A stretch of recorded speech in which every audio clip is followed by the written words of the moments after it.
Good afternoon, everyone. Thank you for joining us. My name is Diana Sanchez, and I'm with the TCU Alumni Association. I am here with Hallie Crawford, certified career coach and founder of Create Your Career Path.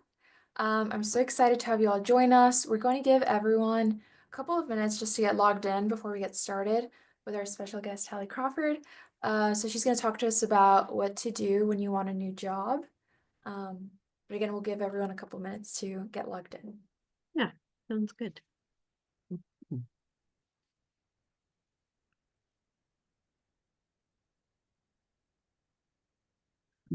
I'm still trying to find out, Diana, how to not have the glare on my glasses, but they're the blue screen or whatever. Yes, blue light The glasses. blue light glasses, and they're worse in terms of the reflection, and I don't know how to deal with it. So anyway, saving my eyes, but sorry Yes. about the glare.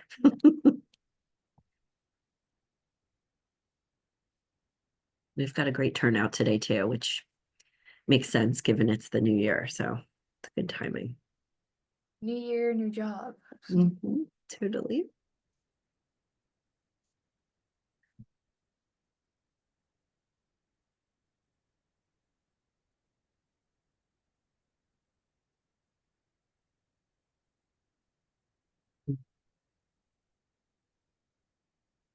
Okay, so again, my name is Diana Sanchez. I'm with the TCU Alumni Association. I'm here with Hallie Crawford, certified career coach and founder of Create Your Career Path.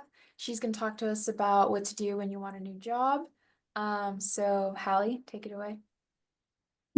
Thanks, Diana. Greatly appreciate it. And I'm really excited to be here with you all today. As we were just commenting, we've got a great turnout because a lot of people in the new year, regardless of what's going on economy-wise and all of that, tend to want to think about, okay, what's my next move? And if I want a new position, now what? What do I do? How do I handle things effectively? All of that good stuff.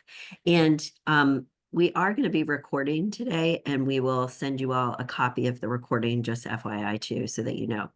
So new year, new gig, new job, however you want to see it. Let's dive in. And just by way of very brief introduction to me. So my name's Hallie Crawford. I am a certified career coach, speaker, and author.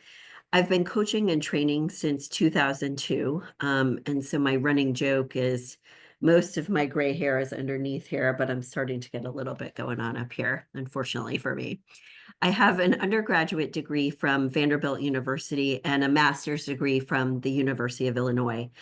And I've partnered with TCU, and I'm very proud to do so. You all have a great group of alum. We always have really great questions during the course of these webinars. But I've partnered with TCU for a long time, at least 5+ years. So as we start to get into our content for today, one of the things that I always like to share at the very beginning is we tend to give a lot of advice and action steps, etc., that we would recommend you take for the topic that we're talking about today. And in order for you to not get too overwhelmed with so many different things, we would recommend that you choose one action step, one thing that makes the most sense for you and your situation and where you stand with your new job search and what resonates for you maybe in your personality type. And then as a reminder, you can revisit the recording because you will get that later on. And then there's also, we'll show a QR code in order to get a copy of the slides. But Diana will share in the chat box as well how to get a copy of our slides too, so that you can take advantage of those and don't feel like you have to frantically write everything down. So why is this a big deal? This is a big topic. I feel like job searching should be on one of the most top 10 stressful things in our lives, up there with public speaking and moving and all these other things that are on those lists. I don't think in the 20+ years I've been coaching, I've had anyone ever say, like, I love job searching. I'm so excited about this. It can be challenging for people. And so please know that it's normal if you feel any of these things on this slide. Our clients tell us these things all the time. There's new technology, AI and otherwise. How do I use it? Is it okay to use it? What's the best way to use it? Some people tell us there's just so many steps I need to take that I just put it off because it feels too overwhelming. Some people, understandably, will say, I don't know how to use my time wisely, and I don't have time to conduct a job search while I'm working full time. Then, plus, if you have kids, spouse, whatever, it's a lot on people's plate. And then finally, the last one that we hear, plus other ones with people, is sometimes we're not sure if now or later on is a good time to make a move. So, what is the right timing for this as well? And then when you overlay those things with the economy and not being sure how things are going to play out this year and everything else, it can be understandably very overwhelming. And what we're going to try to do today is try to break things down for you step by step so that you can say, okay, I'm going to start here and then start working through this process over time. We don't expect you to have all of these action steps completed at all, like in the next week, for example. This is a process and something that you need to give yourself time to work through. But what we think is if you work on it several times a week over the course of the next few weeks, even if it's for 30 minutes a sitting or a day, you'll start to get the ball rolling and you'll start to feel better. There is like a snowball effect with these things where you start to get, for example, more comfortable with LinkedIn, all of that good stuff. And it does get easier over time, I promise. So here's our agenda for today, as well as the QR code to get a copy of the slides if you want to grab them that way with your phone. So the first one is to define your direction. Know the types of jobs that you want to be applying to. The second one is to prepare your materials. Obvious one. We're going to talk about the things that we find our clients don't do as well as we would like, where they tend to fall down. Number 3 is researching and networking to understand what's going on in the market of the industry that you're looking to get into, et cetera, or staying in. And then implementing your plan is the last step. And we'll talk about how to set a schedule, et cetera. We are going to have time for Q&A at the end today. But I also wanted to say, please feel free to put any questions or even any comments or resources that you have come across that have been helpful for you in either the Q&A box or the chat box. As we progress today, I would love to see those. We'd love to be able to help each other. And I'm happy to stop during the course of our presentation today and answer the questions that come through since it might be right on your mind right then. So please feel free to load us up with questions and advice as well. All right, so let's talk first about the first piece of things. And we are going to do a few polls here today. So just be ready for those in the next couple of slides. The next slide will have our first poll. So the first thing that we want people to do as much as possible is to narrow down the direction that you want to head job-wise. What's the next job that you want to have? Are you wanting to stay put, like in your industry or, within a similar type of role, but at a different company? Or are you looking to make a more dramatic change? And it's a good idea as one of the first steps to say, okay, as I think about the new job, how targeted am I with my ideas? Very laser focused targeted, somewhat or not really. And what I want to say about this too is that although in a perfect world, we want our clients to be as targeted as possible. So in the very category, please know that some people are like, Hallie, I need to have a few different options because I need to get something now, or I need to get out of my current position because I'm so unhappy. So I want to cast my net a little bit wider. And that's okay too. So if you're in the somewhat category, we'd encourage you to work on this a little bit. But what I want to say as well is that it's okay if you've got 2 or 3 ideas, as long as they're relatively related to each other. For example, not doing like dentist or circus clown, like something completely different. It's okay to have a few different directions that you want to be trying for. Just make sure that they're not all over the board, if you will. And as part of this process, and I saw a question come through and I'll answer that in just a second, when you're thinking about how big of a change you may need to make in order to find something that's the next best thing for you. One of the things that's a really good exercise to take on as well is to say, and this can be like over the course of the next few days, it doesn't have to take that long, but make a list for yourself, like side by side, of what works for you in your current position. What do you like? And what doesn't work? What don't you like? And from that, from both of those lists, have a third column to say, okay, what do I want to have instead of these things?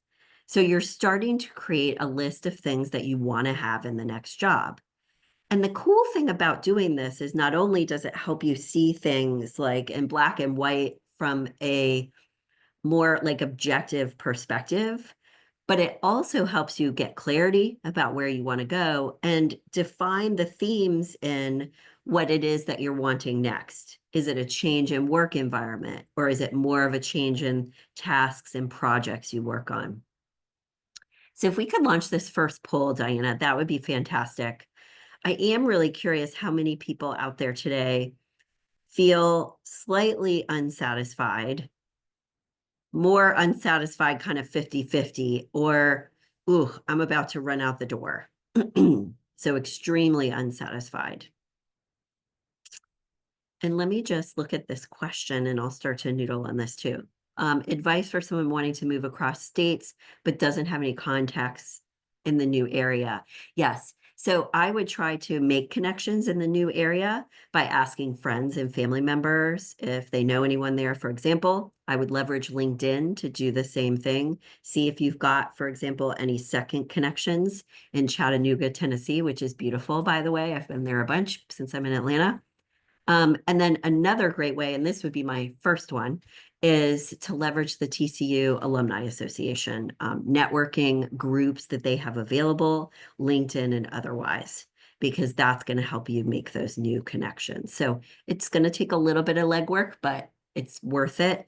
And I promise you, you will actually find some people that you can connect with. We usually feel like I don't have as many. And then when we start to even look through our phone, we'll be like, oh yeah, they told me, they might move there or whatever it is.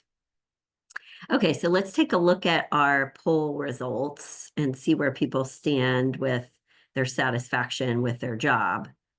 Aha, okay, this is really interesting. Thank you for sharing. I'm really glad the lowest number is the about to quit cold turkey. For your situation, those people that are in that 20%, I totally get how that feels. We work with people in that situation all the time as well. This is where you may want to expand your ideas a little bit more so that you've got more options to just kind of get out of where you are. And then the majority is that middle range, kind of unsatisfied, and then the 35% slightly. So thank you for sharing all of that. That's great.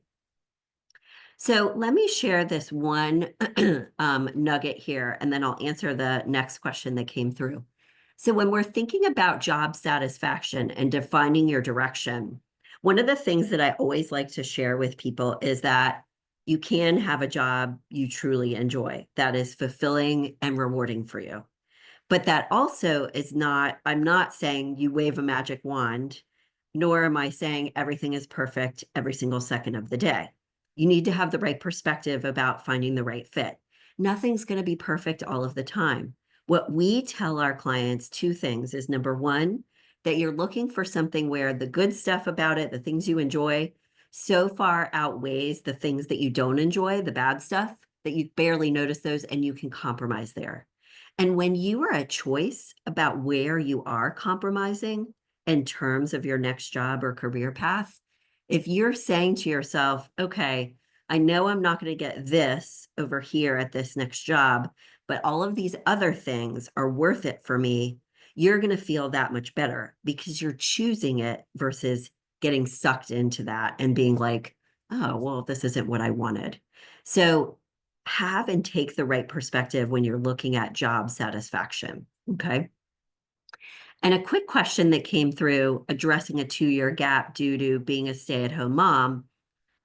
So what I would say for that is I would literally put that's what you've been doing, stay-at-home parent caring for, children, and put the time frame that you've been doing that. We would rather you have something on your resume versus nothing that addresses the gap.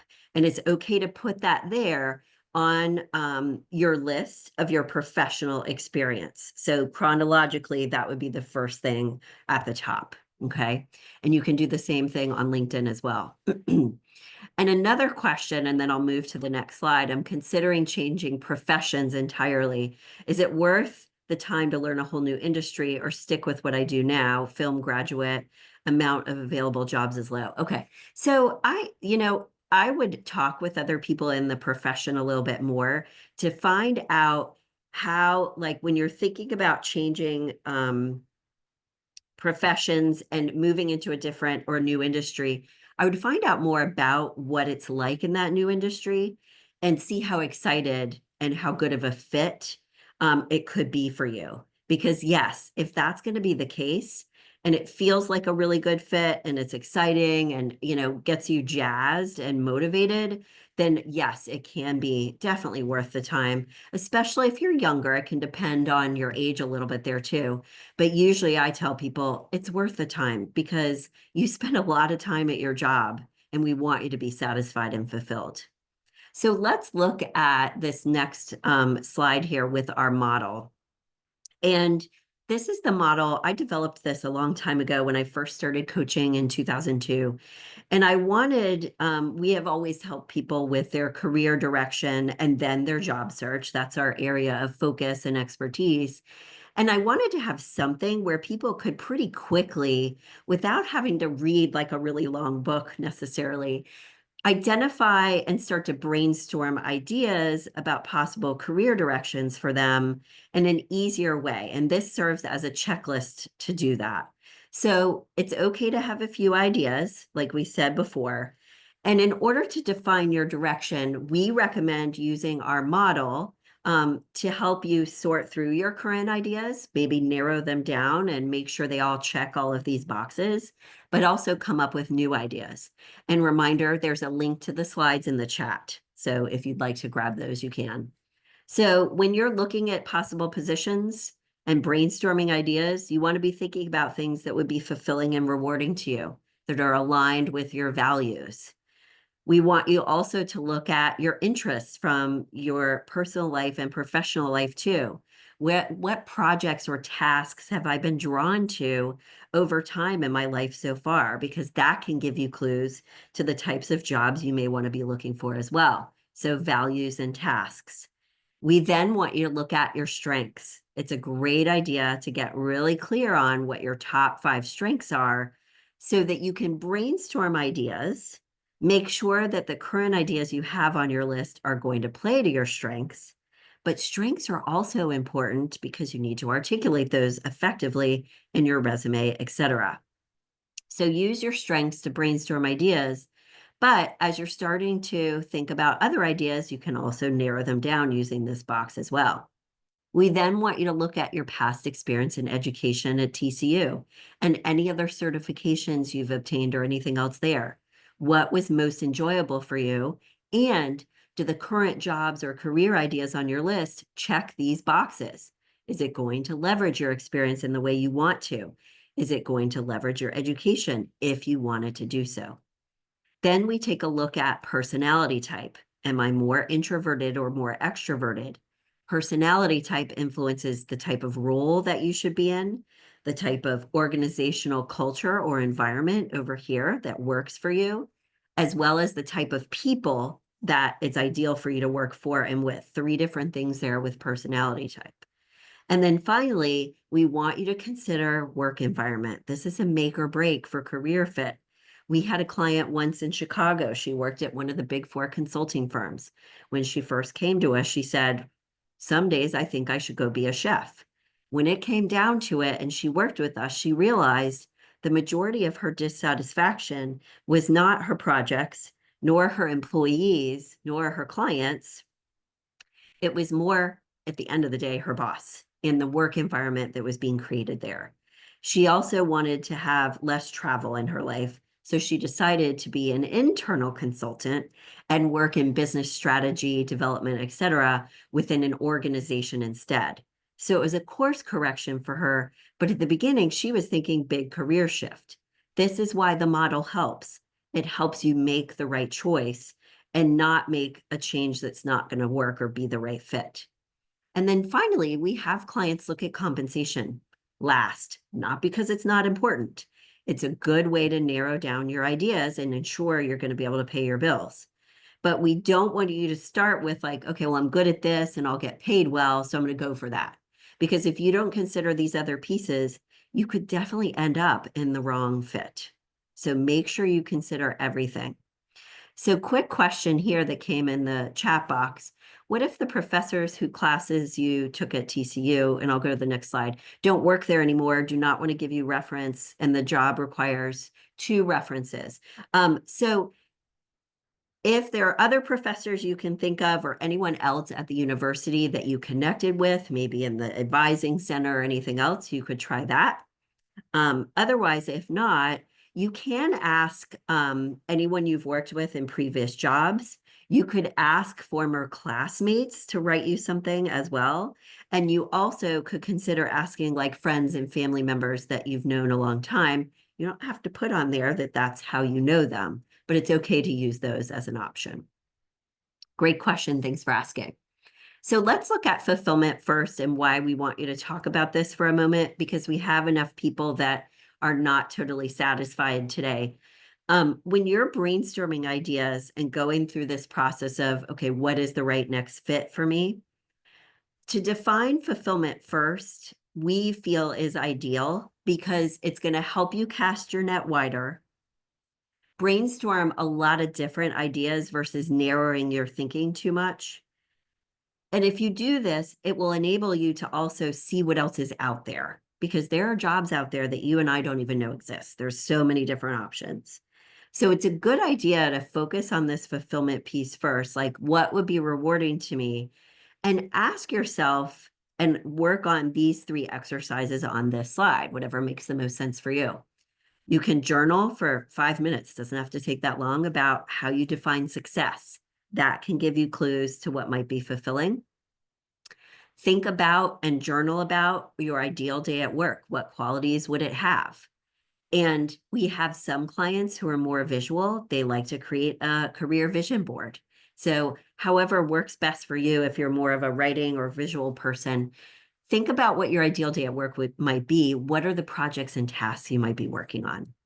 And then finally, it's a really good idea from the get-go to identify what your top 3 career values are as a person and as a professional, because your values influence everything on this list. So just really quickly, if we go back to the model here for a second, values belong in the fulfillment piece. However, if you are in a work environment or at an organization whose mission or the culture's values don't fit with yours, you're not going to be happy. If you are not leveraging your strengths in the way that you want to, you're not going to be fulfilled. So fulfillment goes across all of these different boxes. And that's part of why it's really important to identify and get clear on, because it is going to impact everything else. Now, as part of brainstorming ideas, and then I saw another question come through, leveraging AI and online tools for your search, as well as brainstorming ideas, can be a great thing to do. You might start to look at industry adjacent roles, roles that are similar or industries that are adjacent to yours. Vendors to your industry, would you want to work at one of those organizations? Consulting to your industry.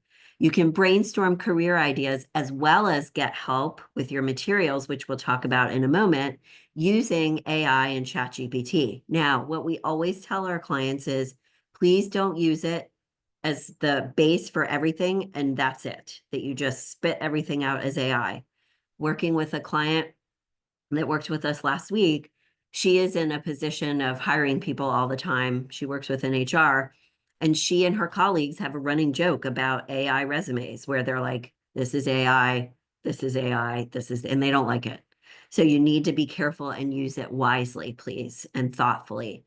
Use your own voice, make adjustments and edits, use it as a tool. And these are some of the things on this next slide here that you could say to ask in order to brainstorm alternative ideas for you. I'll pull up this next slide and ask this or answer, sorry, this next question. International student applying for jobs, but have been getting rejections, and understandably, it's discouraging. Open to any industry and trying to broaden my scope. Anything specifically? So you may want to use AI to brainstorm different ideas about what could be possible for you related to what your skills and your strengths are, and use AI to help you identify maybe transferable skills and strengths.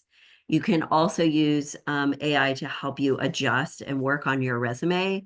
That would be something that if you can do like a one-time session with us, we'd be happy to review your resume and materials. But these are the things that I would be doing first in order to get some other ideas, because your resume may not be getting past the scanners, or it may not be keyword optimized or properly tailored to each position. I hope that helps as a starting point. So in terms of assessments, this can help you with your materials, but also brainstorming ideas. We like assessments like StrengthsFinder or other ones. We don't think it's an end-all be-all that everyone has to do it. We typically recommend the StrengthsFinder assessment to our clients if they feel like they need more clarity about what their strengths are, what their value is, and what they could provide to a prospective employer.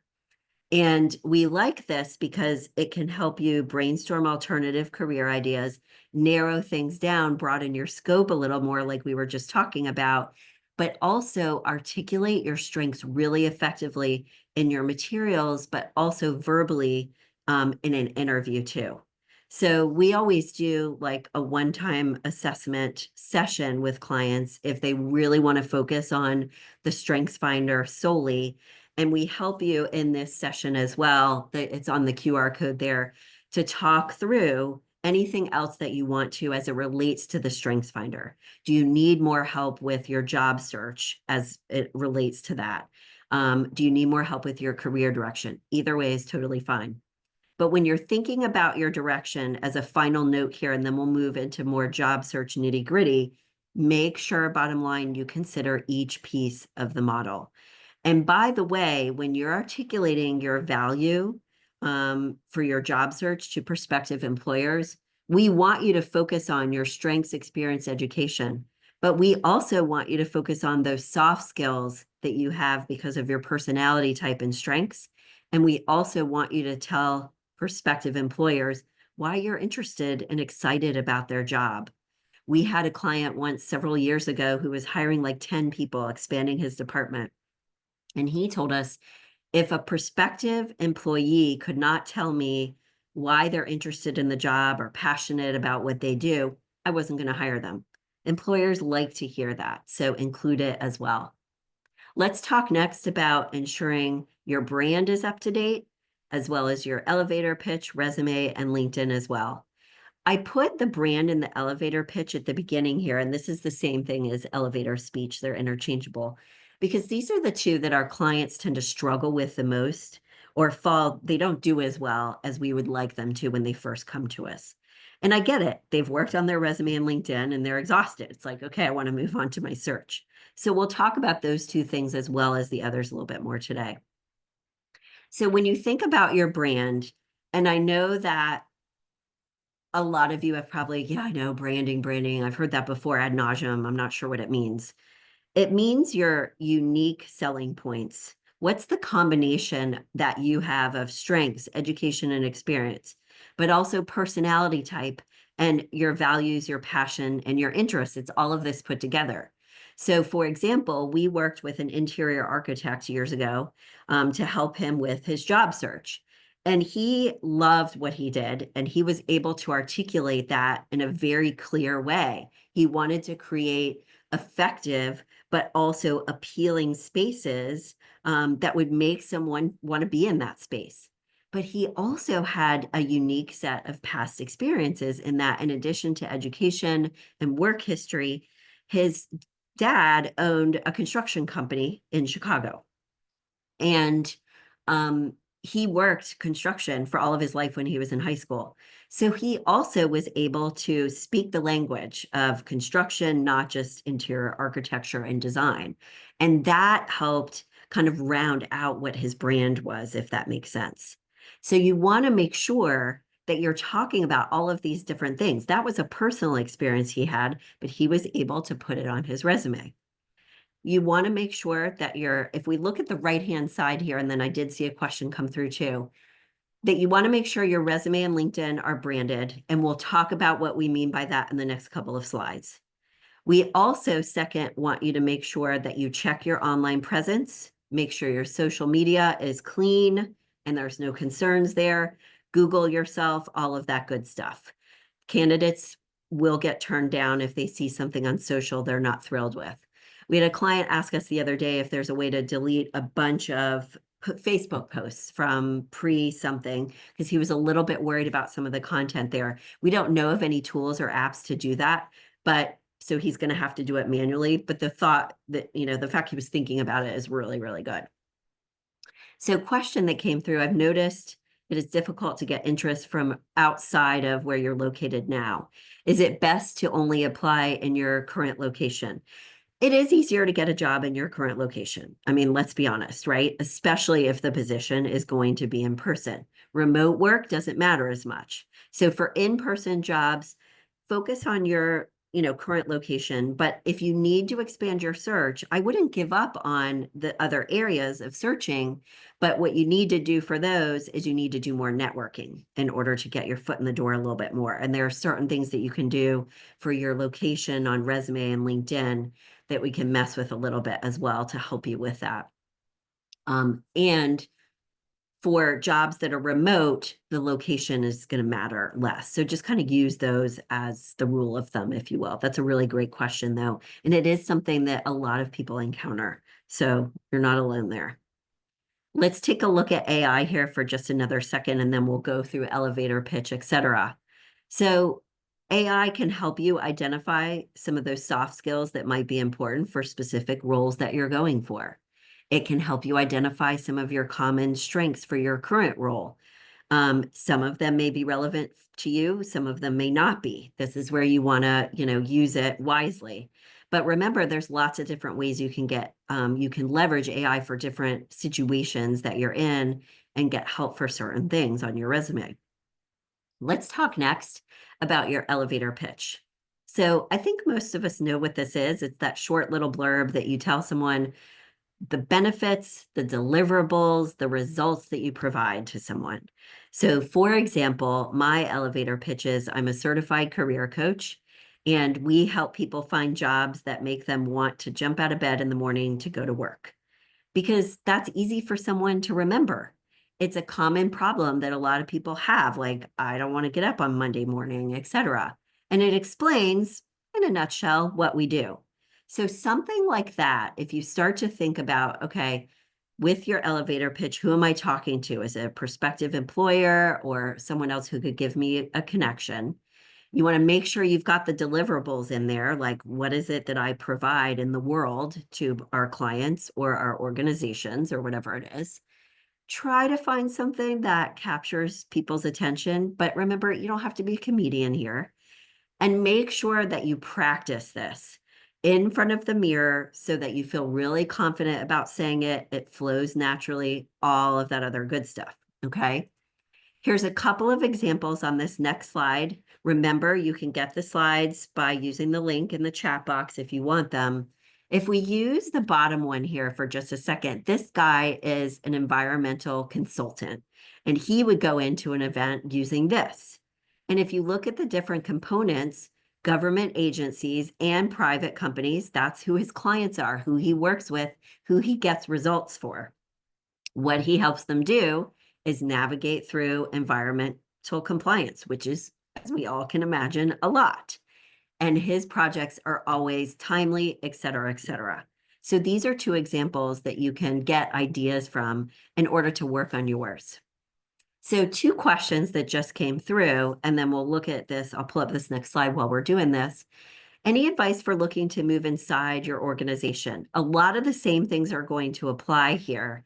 The right keywords that you're positioning and tailoring your resume for the next role internally. And what you may need to do is kind of put out feelers within your organization. Maybe you need to talk with HR, assuming that they're going to keep it confidential, that you would like to move around, and how am I able to do that?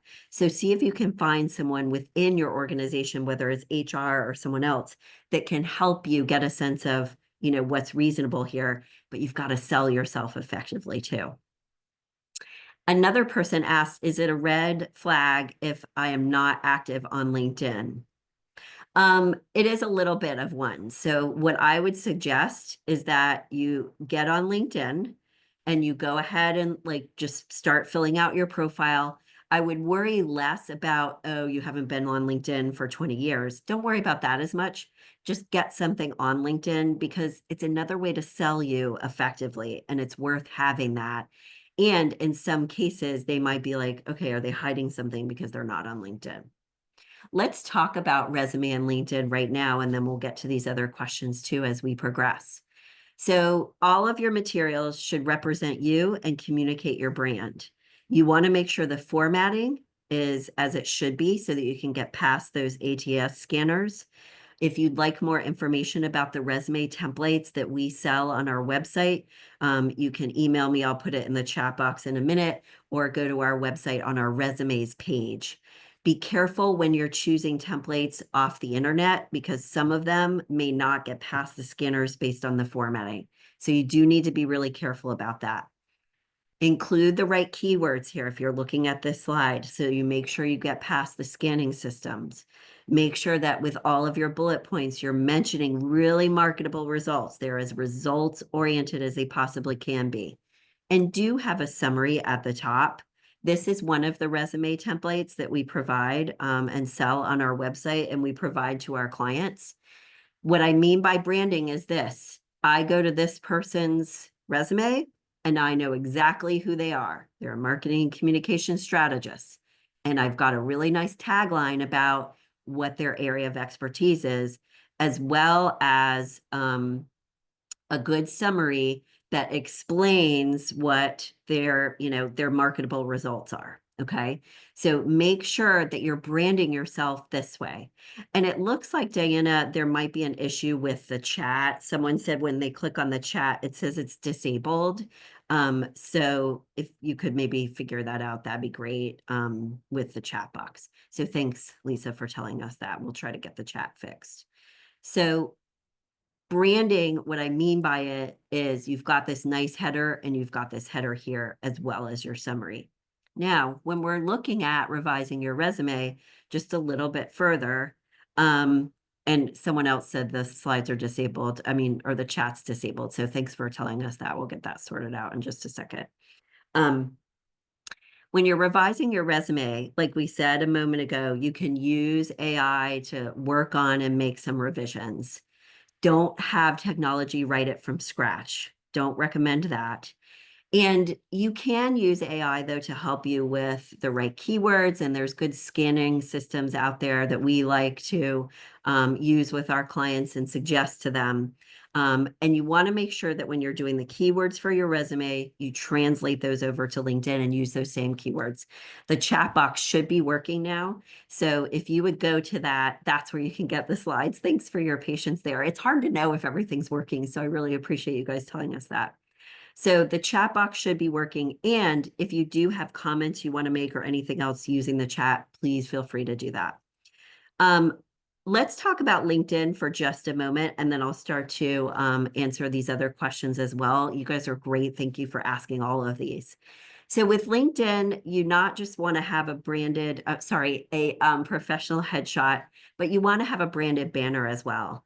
Your about section can be partially in third person, but we do want it to be in first person as part of it too, so that you speak to the reader a little bit more directly. LinkedIn is supposed to be more of a personal thing than your resume is more formal. Get some recommendations, because you can use those recommendations in other places to get in front of hiring managers. Use those keywords, make sure they're in there. The SEO means search engine optimizing. And then finally, make sure you check your settings on LinkedIn.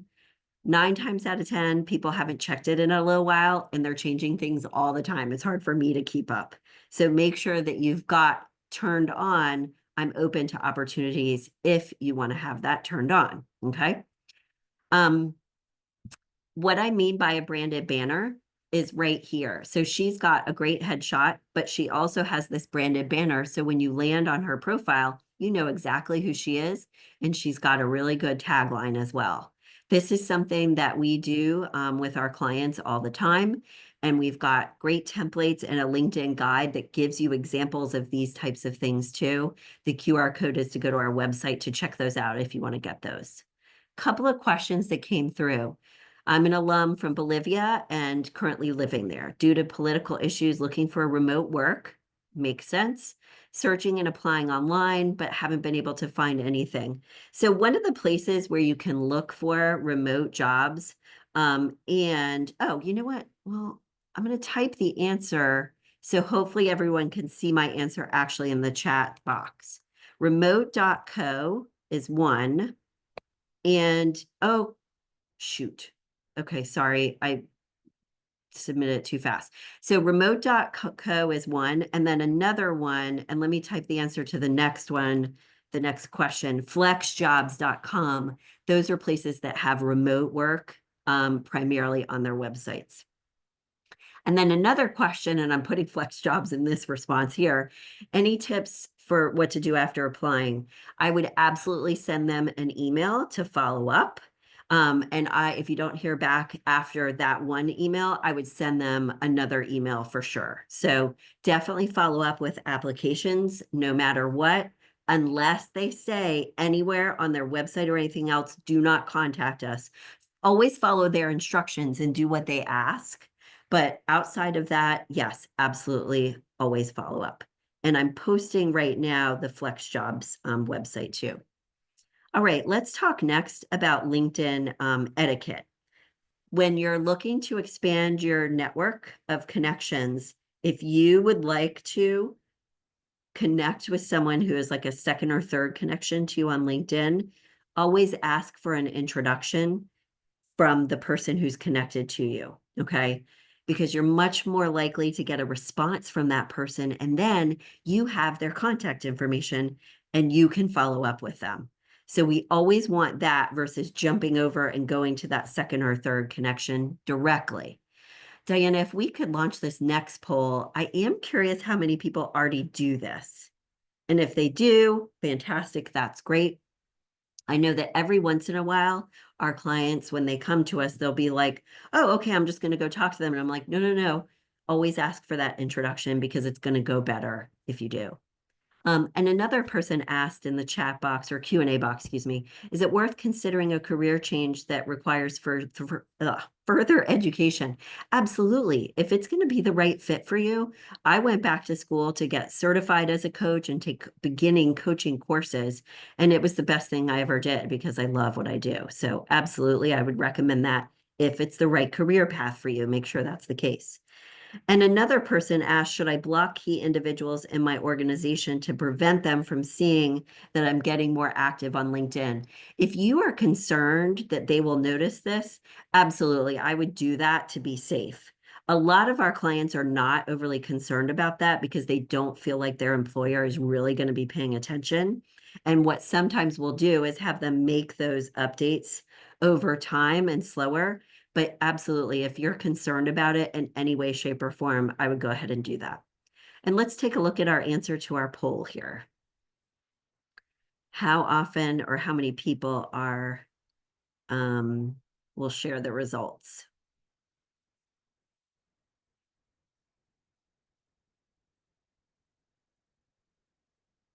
Diana, can you share the results for us? Because I don't think I can do it on my end. Okay, awesome. Thank you. I appreciate that. I usually mess things up if I try to do it.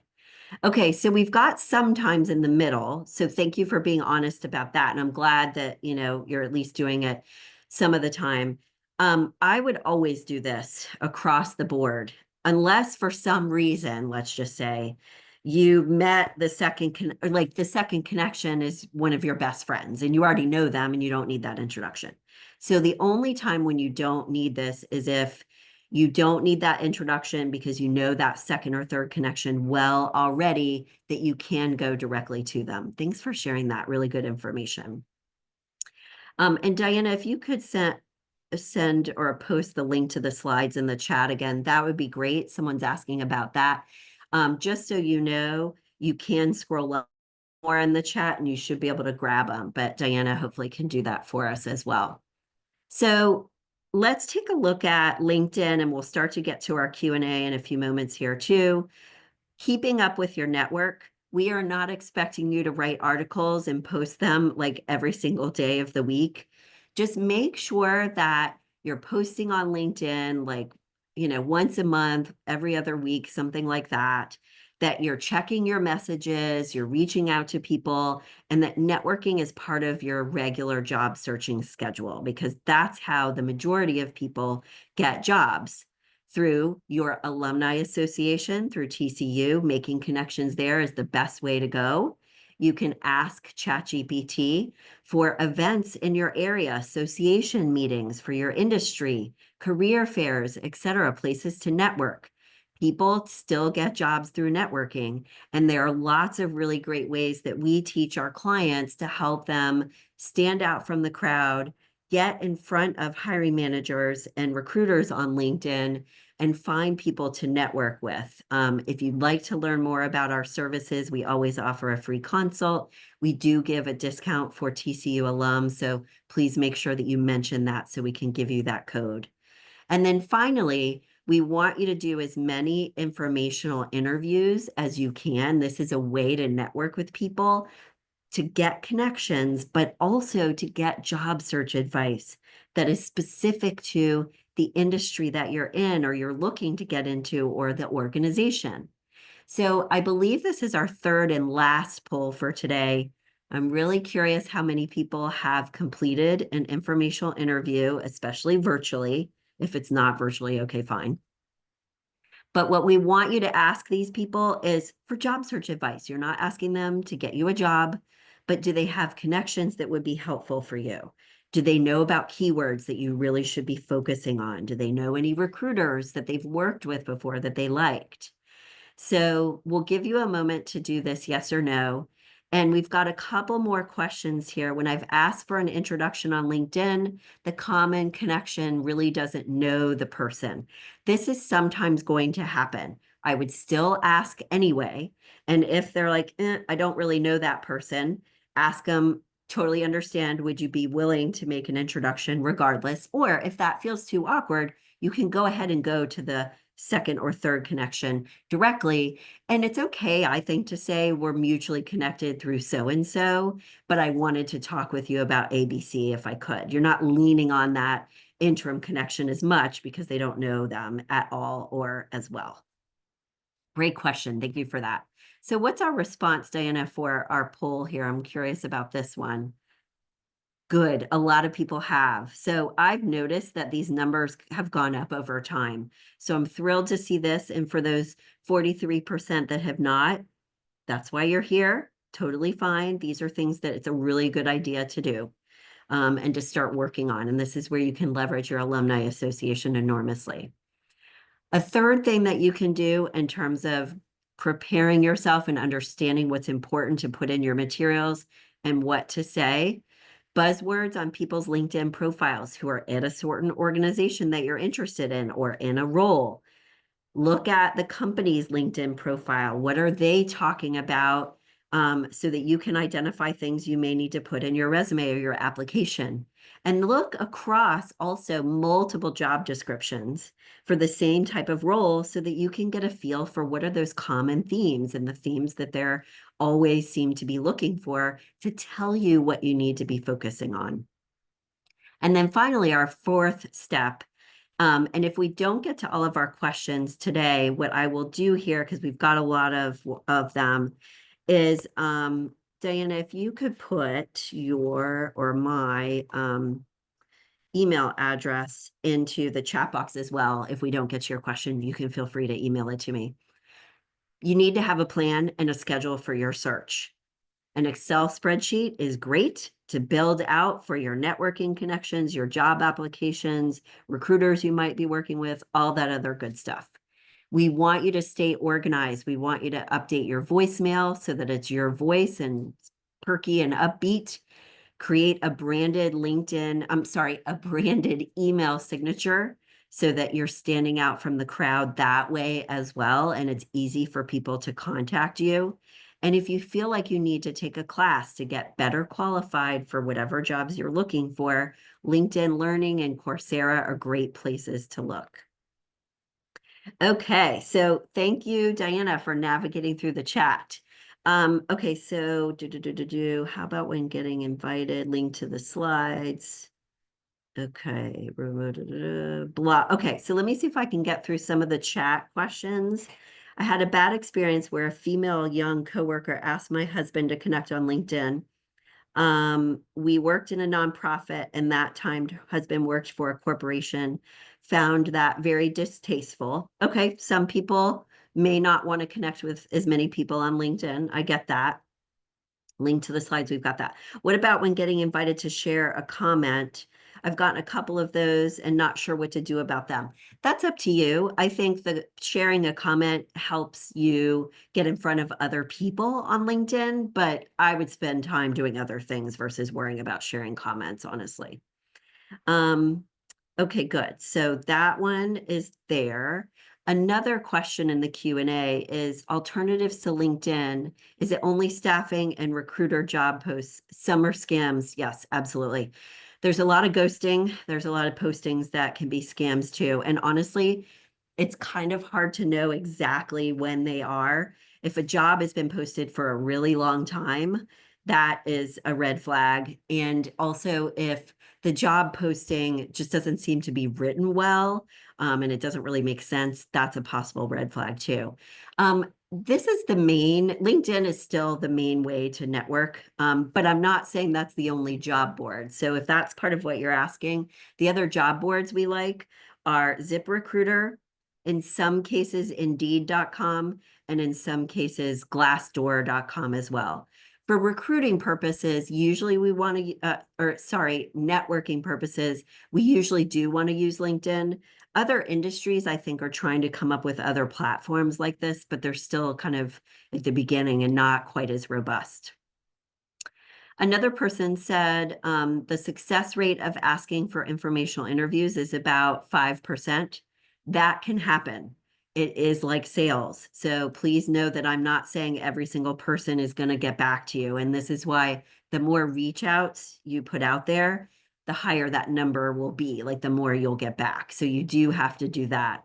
But how to get a better response is making sure that your message is saying the right thing, that you're asking for time, you're asking for advice, that type of thing, and that you're catching their attention in some way, shape, or form.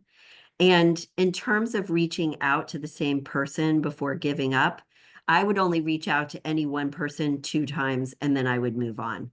This is why TCU alumni groups are better, because those people are going to be more likely to get back with you, and a mutual connection is better as well. Another question that came through, interviewed with CEO of a company. He said someone else within the organization would follow up. It's been a few days and I haven't heard from him yet.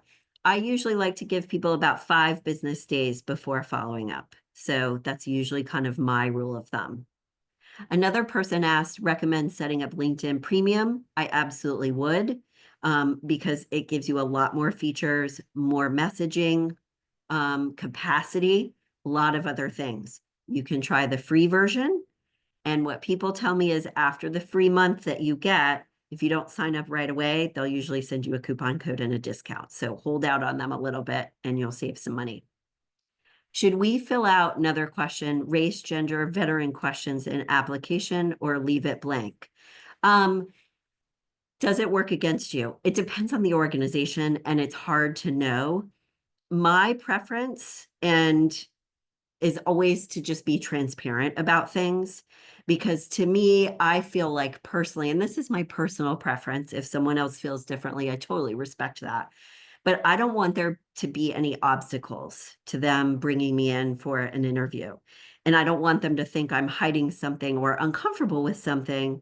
And if not filling it out might make someone feel that way, then that's would be my concern about it. Another question that came through the chat: preferred format to send your resume is always PDF.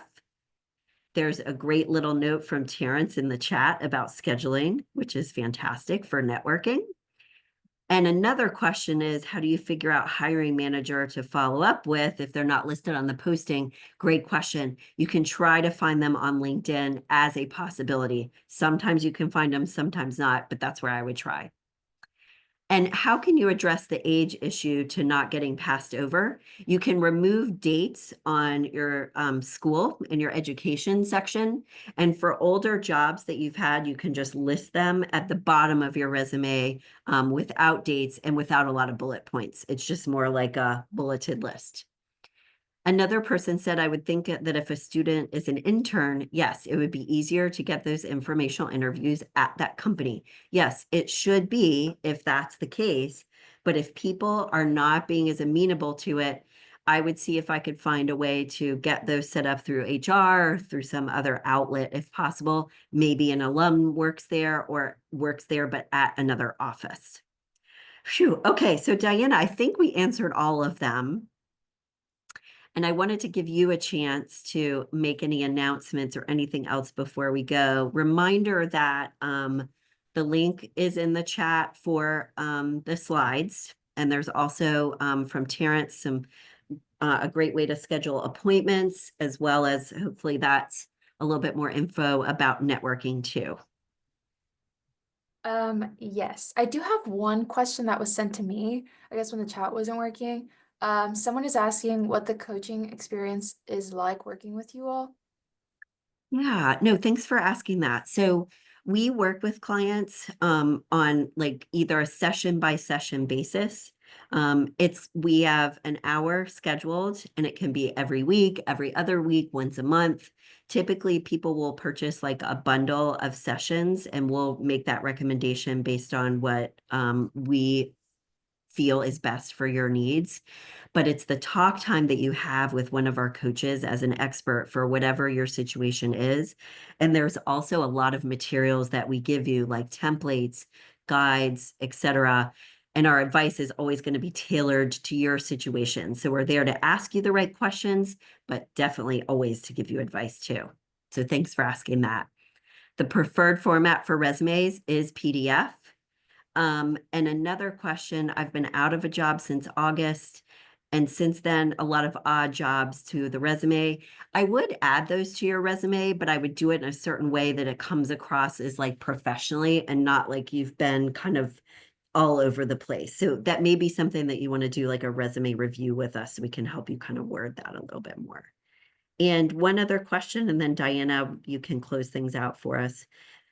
Doing a pivot, how do you go about it without getting your MBA? Oh, some types of jobs require an MBA, but plenty of them don't. So you don't necessarily need to do that. You need to focus on transferable skills and experience. And that's one of the things we help people with too.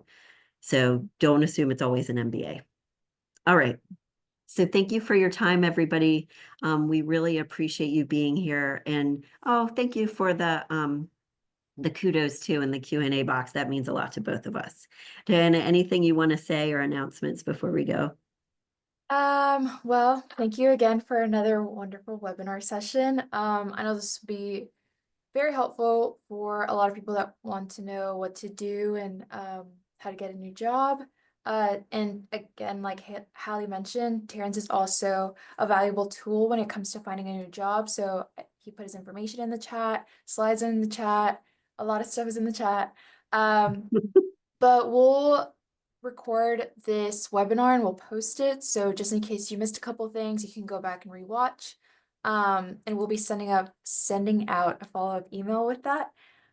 So again, we appreciate your time. Thank you again, Hallie and Terrence. And we look forward to seeing you all soon. Go Thanks, Frogs. everyone. Yeah, and thanks for the emojis on there. I love the little hands and stuff. Thank you. Okay, bye, guys.